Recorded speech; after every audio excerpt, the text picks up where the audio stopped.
আওয়ামী লীগকে নিষিদ্ধ করার বিষয়ে সবচেয়ে বেশি বাগড়া দিয়েছে বিএনপি, এমনটাই মন্তব্য করেছেন ইসলামী আন্দোলন বাংলাদেশের সিনিয়র নায়েবে আমির মুফতি মোহাম্মদ ফয়জুল করিম।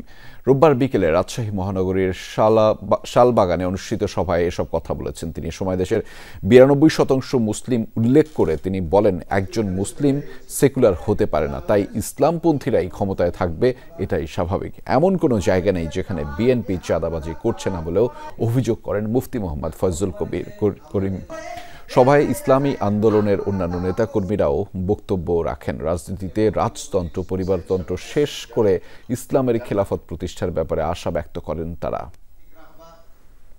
বিএনপি আওয়ামী লীগকে নিষিদ্ধ করার ব্যাপারে সবচেয়ে বেশি বার্তা দিয়েছে যে আওয়ামী লীগ নিষিদ্ধ করা যাবে না। আওয়ামী লীগকে নির্বাচনে আনার জন্য যেন আওয়ামী লীগ ইনক্লুসিভ নির্বাচন হয়, ইনক্লুসিভ নির্বাচন হওয়ার ব্যাপারে সবচেয়ে বেশি বক্তব্য কি দিছে বিএনপি।